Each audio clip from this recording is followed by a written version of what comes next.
रात का समा था, मशरक़ी शहर की गलियां सुनसान हो चुकी थीं, मगर शाही महल के बाहर हलचल थी। कासद ऐलान कर रहा था, शहजादी नीलूफर को किसी पुरस्कार कुव्वत ने अगवा कर लिया है। बादशाह इसे बचाने वाले को अजीम इनाम देगा। उमरू, जो अपनी मुहिम जोई के लिए मशहूर था, ये सुनकर चूकता हो गया। इसके कंधे पर बैठा इसका शरारती मगर ज़हीन तोता मिठो बोला, मेरे ख्याल में हमें उस मुहिम पर निकलना चाहिए दोस्त। उमरू ने अपनी जादुई ज़नबील को देखा, जिसमें बेशुमार जादुई अशिया मौजूद थीं, और फैसला कर लिया कि वो शहजादी को बचाने के लिए निकलेगा। सुबह होते ही उमरू ने अपनी ज़नबील कंधे पर डाली और मिठो के साथ महल से बाहर निकल पड़ा। कासिदों ने बताया कि शहजादी को पुराने किले में कैद किया गया है, जो एक खौफनाक वादी में था। रास्ते में जंगल आया, जहां वहशी दरिंदे भटक रहे थे। जैसे ही एक खूंखार शेर हमला आवर होने लगा, मिठो चलाया, ज़नबील में से कुछ निकालो जल्दी। उमरू ने ज़नबील में हाथ डाला और सुलेमानी चादर निकाली। चादर ओढ़ते ही वो और मिठो नज़रों से गायब हो गए, और शेर हैरान होकर वहां से चला गया। फिर एक तेज बहता दरिया आया, जिसे उबूर करना नामुमकिन लग रहा था। ज़नबील से उड़न कालीन निकाला गया, और उमरू इस पर बैठकर दरिया के पार पहुंच गया। किला एक वीरान पहाड़ी पर खड़ा था, जहां धुंध छाई हुई थी। गेट के करीब पहुंचकर मिठो बोला, यहाँ कोई जादू है, जल्दी से ज़नबील में देखो।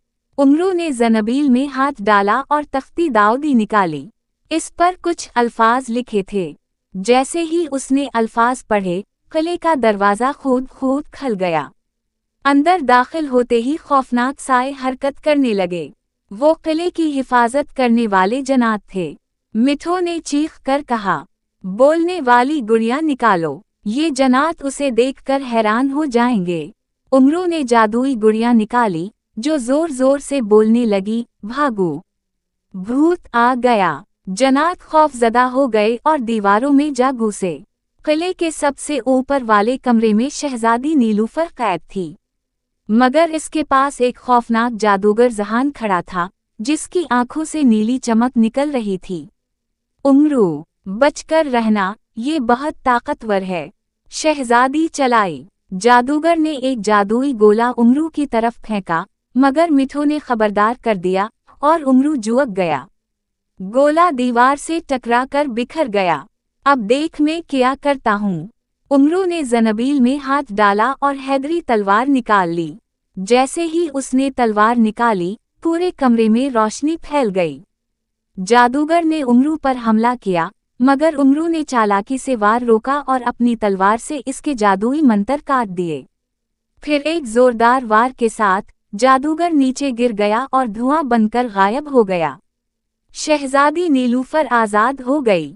शहजादी, उमरू और मिठो ने उड़न कालीन पर सवार होकर किले से बाहर निकलने की कोशिश की, मगर जनात दोबारा रास्ता रोकने आ गए। उमरू ने ज़नबील से सुलेमानी चादर निकाली, और सब नज़रों से ओझल हो गए। जनात इन्हें ना देख सके, और वो आसानी से बाहर निकल आए। शहर पहुंचते ही बादशाह ने उमरू को इनाम दिया और शहजादी ने इसका शुक्रिया अदा किया। मगर उमरू और मिठो ने ज्यादा देर रुकने की बजाय एक और मुहिम के लिए निकलने का फैसला किया।